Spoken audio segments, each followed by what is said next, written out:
jiwa raga dalam alam ilahi dibakan janji-janji dan simbol peradaban pada putra-putri bangsa dibakan bendera kemenangan di bumi pertiwi pasukan tak goyang langkah bergerak demi masa depan maju terus Nusa Putra jayalah selamanya.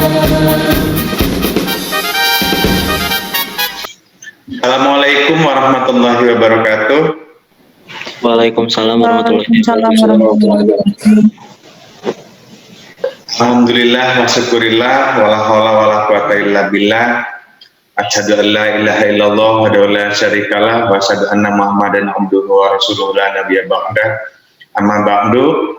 Rekan-rekan mahasiswa-mahasiswi yang berbahagia, dalam kesempatan ini di live season ini kita akan membahas beberapa hal penting tentang statistik dan probabilitas.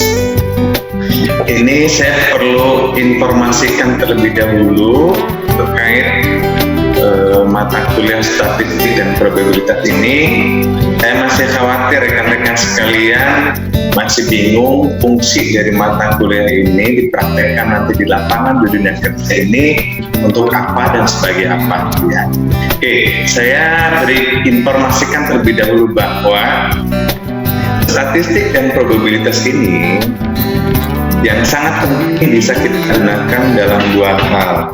Yang pertama, fungsi kita sebagai mahasiswa, ya, sebagai akademisi, kita harus menghasilkan penelitian di mana metode statistik ini kita bisa jadikan metode dalam penelitian.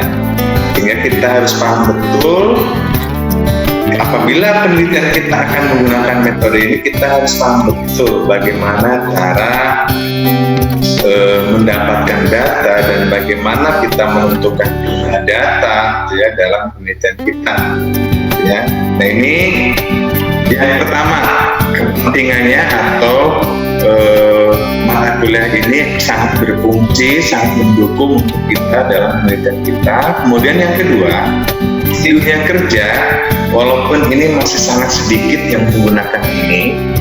Kenapa? Karena bukan baru sedikit yang paham tentang statistik dan probabilitas, cuman pada umumnya sistem pendataan pada proyek-proyek, baik proyek konstruksi atau proyek lainnya, sistem pendataan itu yang tidak terdata dengan rapi sehingga tidak bisa digunakan menggunakan metode statistik. Yang sebetulnya apabila terdata dengan baik suatu kegiatan proyek, selanjutnya kita bisa menggunakan metode statistik ini untuk bisa mempermudah apa? Banyak hal. Misalkan kita bisa menganalisis dengan cepat, misalkan cara kita mengestimasi kebutuhan biaya konstruksi, mengestimasi kebutuhan tenaga kerja, mengestimasi kebutuhan alat dan lain sebagainya, gitu ya.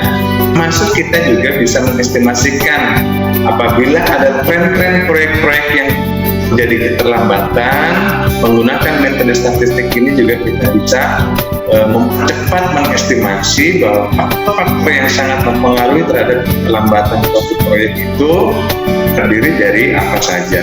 Nah, di sini makanya kita perlu membahas tentang, kita perlu mempelajari tentang statistik dan probabilitas ini, karena semua itu bisa kita lakukan apabila kita tepat dalam menentukan jumlah data yang kita gunakan, yang kemudian kita sudah benar juga hipotesis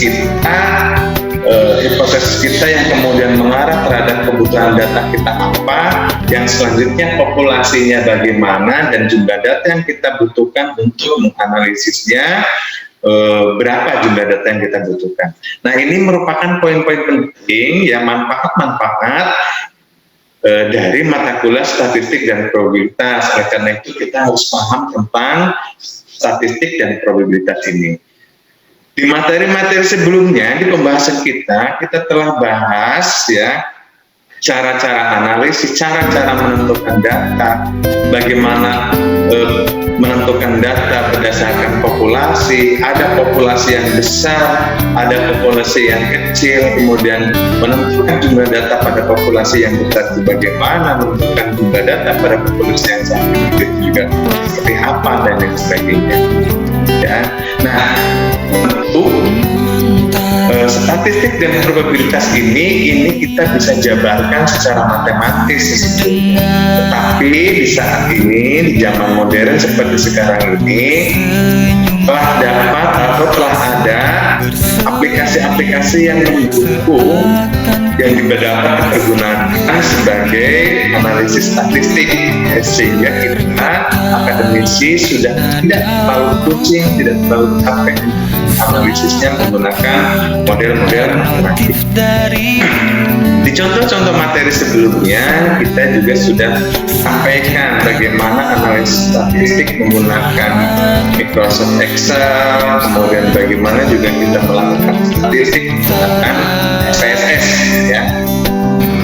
Nah, suatu contoh yang sangat mendasar, kita sering mendengar hitung pemilihan presiden atau pemilihan apa ya, atau pilkada atau yang lainnya ya. Nah, mereka menggunakan metode statistik sebagai dasar untuk menentukan hitungan cepat. Nah, akurat atau tidak akurat hitungan cepat yang dilakukan karena itu adalah menggunakan metode statistik. Akurat dan tidaknya sebetulnya itu akan dipengaruhi dengan bagaimana kita mengelompokkan data dan bagaimana kita mengambil sampling data. Saat kita mengambil sampling data di suatu jumlahnya berapa dan lain sebagainya, itulah yang akan menentukan bahwa output dari analisis statistik itu akurat atau tidak akurat. Karena selama ini di media massa kita sering dengar ya bahwa dari hitung cepat versi A sekian, versi B sekian akan berbeda-beda. Nah, itu kenapa berbeda-beda? Tentu dari masing-masing itu belum tentu akan sama. Kenapa? Karena metode pengambilan sampling datanya mungkin berbeda-beda ya. Cara menentukan di suatu wilayah itu harus diambil berapa sampling data itu mungkin berbeda-beda, yang pada akhirnya akan menghasilkan output juga yang berbeda. Nah, ini sebagai gambaran pentingnya kita mampu dan menguasai statistik dan probabilitas ya.